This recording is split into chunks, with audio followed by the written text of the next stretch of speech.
What's up, guys? Let's talk Daystate Delta Wolf. Daystate Delta Wolf electronic air guns 1.5 year review. Yeah, it takes a while to kind of notice some of the limitations. So this video is going to be for someone who's looking at buying electronic air gun. Someone who has the Daystate Delta Wolf or some version of that, because I'm going to show you some charging options, some kind of cool stuff. And then a message for Daystate, like the notes. If Daystate happens to be watching, some of the things they can prove, because yeah, there's some money they're leaving on the table, which should kind of perk their ears up and that. So let's get into the first thing. We're going to go through the case, the rifle, and some of the things that Daystate can do. So let's get rid of this guy for a sec. All right, let's get into the case, which I think Daystate's leaving a lot of money behind, and it's not servicing the users all that well, because it's a traditional case, but you have an electronic air rifle, which there could be a lot of options. First of all, this case is just too small. If we open it up, I'll kind of give you a peek in here. It's just, there's not enough space for the things, the add-ons that you would like. Now, Daystate sells some stocks and some butt hooks, some underground things, under rails, bigger scopes, all that you can't really fit in there. They're tripods, you can't fit it in the case. So a lot of times I have to make do with another case. And this is the thing, they sell these parts, but when you look in the rifle, it just comes as is, where you could kind of expand it out like, hey, you're missing this part, you're missing this piece, you could put in this, and that way it even goes further. So there's, as I mentioned, a bunch of unused space right here. As a sales rep would do, they would do something like this, right? Barrels. I have like 3 of these barrels. I have to put this in a whole different separate area. Or why can't we just mount that inside on top of the case, like a bow case where they put their arrows, and put a divider in? So this is the thing. When I go to a gun range and I open this case up, at least a few people ask me what I have, what I'm doing. And they don't see this part or these other barrels. They just see the gun and they're like, wow, it's electronic, it does this. But there's a lot of futuristic stuff you can do to kind of help improve and actually use the case for what it's intended. As I mentioned, the space here, you could put all kinds of things. I got 2 barrels that I got to transport somewhere else in another box, but also the charging is another one. Charging is huge for electronic air rifles, and that's one of the biggest downsides I think that I've been bit by once in a while, is I look at the charge on my rifle and it says like 3/4. I get out in the cold and it drops 1/4.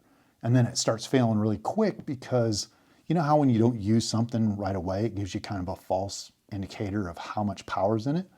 Every device does that, including the air rifle. So you want to either have an extra power bank with you, but here's the deal. Since we know it's in the case and it belongs to Daystate and everything else,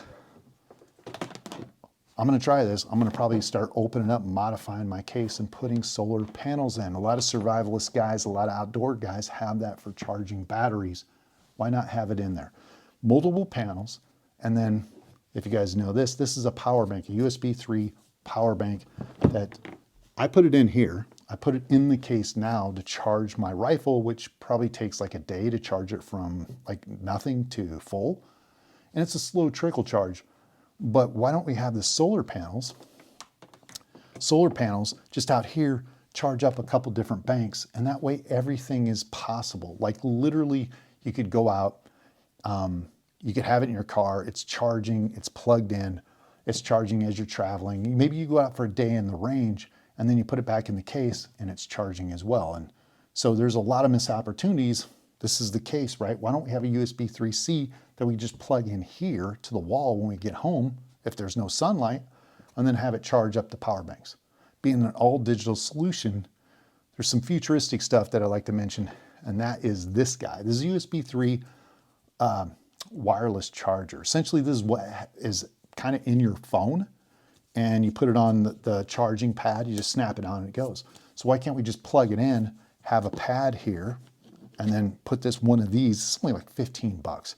And these solar panels are like 15 bucks. This is not super expensive stuff like it used to be.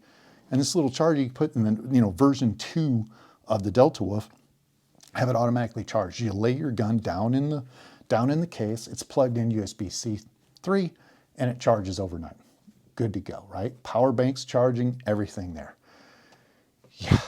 Lastly, futuristic guys, I know, but they're making advancements in solar power stuff all the time with bendable solar panels and everything else. Why can't they create some buttstocks? The actual gun itself kind of looks very solar power-ish. Hold on. Very solar power-ish with this carbon.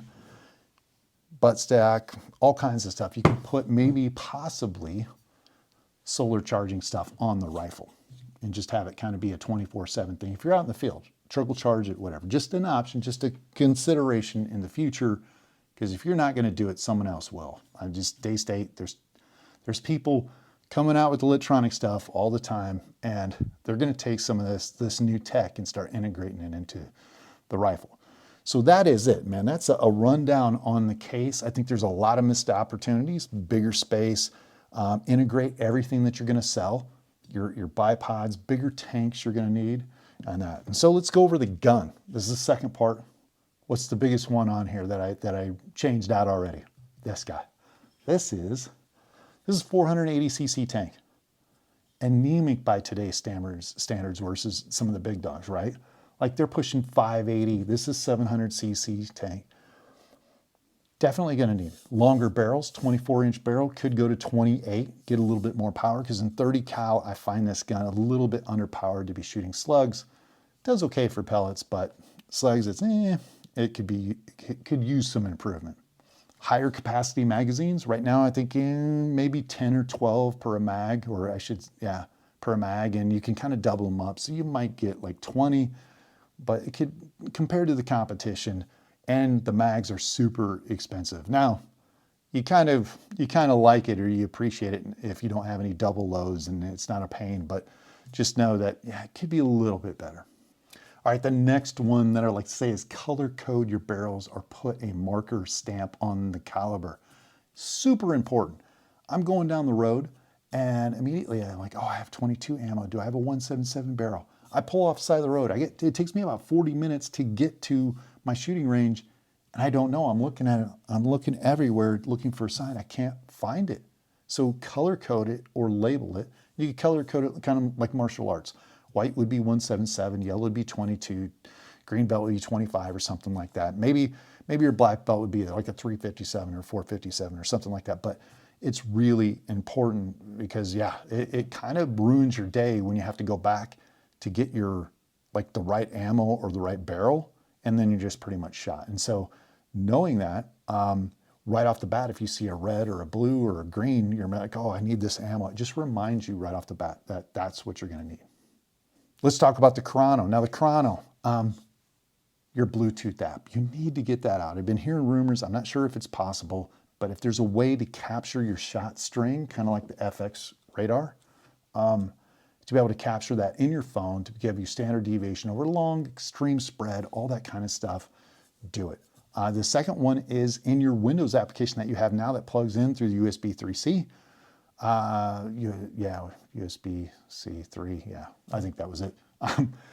Just have the shot string. If the computer can keep the shot string somewhere in memory and you can download it, that'd be awesome as well. That'd be a nice second up. Last one with the chrono is the automatic velocity system, whatever you guys want to call it. If you can save that profile, let's say 810 feet is shooting awesome with 30 cal, save it, and then it saves the parameters for the voltage and the dwell, so you can go right back to it. So let's say if your chronograph goes out, you're not stuck dead in the water. Like you can still shoot with that setting manually. Or if you want to tweak it, like a baseline, like it shoots really well at 810 feet per second. I save the settings and now it gives me the voltage and the dwell time. I can tweak it from there to maybe get a little bit better performance, but it's an easier way to kind of get your tune than having to go through the kind of the longer way about it going. All right, the third item is more for the companies. Daystate. Number one, or could be Scout, could be whoever, talk to your users. Create a forum, create some input, output, gather criticism. Listen to your users. We're not trying to be jerks, but there's there's just a ton of opportunity there to listen to your users, create followers and all this other stuff to create forums that can help you out. When you have a channel that is very, very small and you don't really have a big presence on the net, you're not able to get the input that you need. And the other thing is communicate. There's no reason. I have like a 15-minute video on how to tune this rifle. I went blind into it. I just like, here's what I think. I thought about it for a long time. This is how I'd explain it to somebody, and this is how you go. And I've showed it to some other guys that I respect. That like, I'm like, what do you think? And they're like, yeah, it's pretty decent for what it is. But I didn't make the gun. I didn't build it. I'm just a guy out here kind of struggling to make it work. You guys are the creators. You know, you have a lot of clout, so bring it to attention.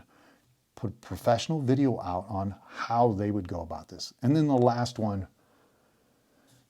show but don't, show and tell. Just don't tell. Like, I look at Daystate's website and there's a lot of anonymous, like not very clear information on like the gun and the rifle and what we'll do.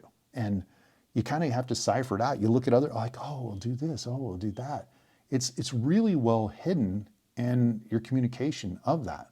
So it's marketing, part of it's the communication. Show what it can do, get some people out there, show every aspect of it, and communicate it that way. Because yeah, there's other companies doing it a little better. I honestly feel that this is one of the better air rifles out there right now. I really do. It's a great rifle. Unlike a lot of other videos you see on YouTube, I will offer constructive criticism, which isn't really warranted. For some reason, you get a lot of hate, but it's the only way to improve it, to take the next step, is to say, hey, we can improve this, we can do that, we can do this, and just keep pushing forward, man. Do the advancements. And it's nothing more than marketing and being comfortable, like, we don't need to listen to you. And so if you turn a blind eye, you know where that goes, guys. But yeah, that's it. I'm kind of curious on your thoughts. The Daystate Delta Wolf or these electronic rifles, the stuff that's coming out, there's going to be a lot more. Yeah, it's good times. Comments, questions, write them below, and I'll see you guys next week.